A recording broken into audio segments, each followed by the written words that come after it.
Welcome back to another episode of The Shack Show, and in this episode of The Shack Show, I'm going to be talking about fishing big metal lip swimmers in rough surf conditions.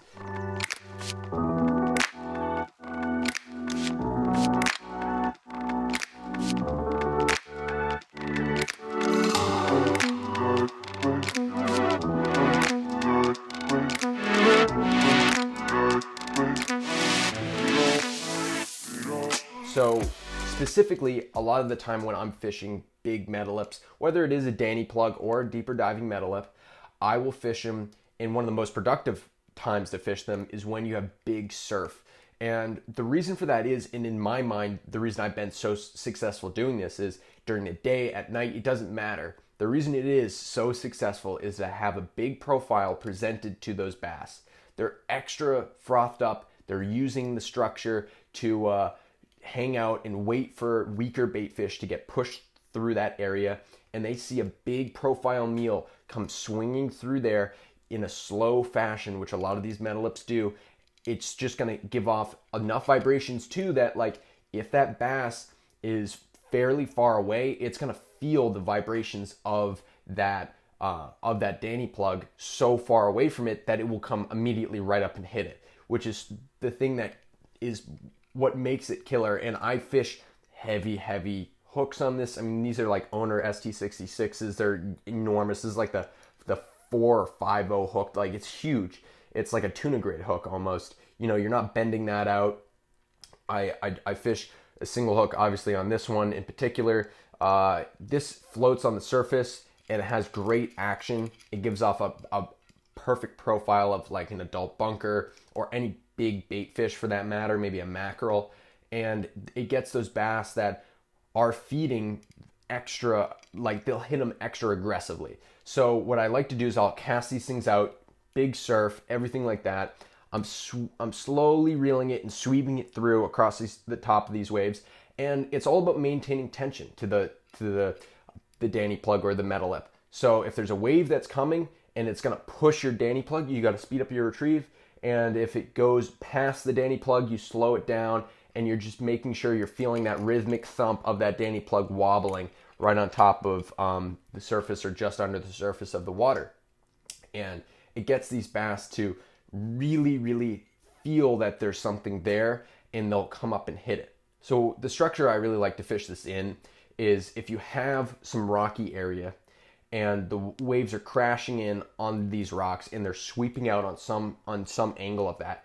Not where the waves are crashing, because the Danny plug or metal lips for the most part will have a harder time in staying like grabbing the water and really working in those super rough conditions. So what I try to find is these areas that are a little bit calmer, where the water's kind of sweeping out, and that's where I'll work a lot of these Danny plugs. And a lot of the time you don't have to reel even that much.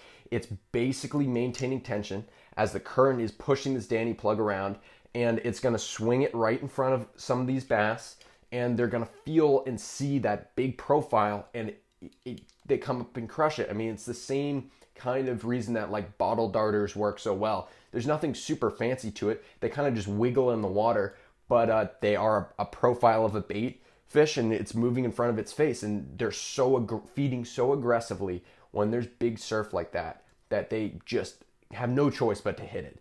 And having something like a Danny plug, which I feel like is something that not a lot of other people use, yet I've been so successful on catching big bass after big bass using Danny plugs in these really big surf conditions. For some reason, the bass just are, and we know the reason, like having the extra oxygenated water, they're feeding aggressively. They're all, if there's a moon phase or something, maybe they're even feeding more aggressively. Having all of this coincide at the same time will get these bass just feeding really hard. And then putting a big profile meal that it's like, that's what they're looking for. That's the only thing they want. And you're putting it right in front of their face. It's a no-brainer for these bass. They come up and crush it. So that's why big profile baits like big metal lips work just so well during hurricanes, during big windy days. Even like having a good moon phase with a little bit of wind will get those swells up, and you'll have a lot of current, and that still is going to produce like very large bass in certain areas, depending on what bait's in your area, the time of year it is, everything like that's going to play a factor into it. But one of the things that always produces for me is when you're in a lull or slow point of the summer, bass are not really feeding, maybe they're a little offshore. Having something like, you know, a big significant low pressure weather event come through tends to get those bass that are not really feeding, you're having a hard time getting on them, we'll get them really aggressively feeding, and it's so much fun as well. Like throwing big plugs like this at big fish is just so much fun. I feel like that's like striped bass fishing, surf fishing at its best, is when you're throwing big wood at these big fish. It's just a blast. So thank you guys so much for watching this video. I hope you like and subscribe. It really helps me out, and I will see you next time.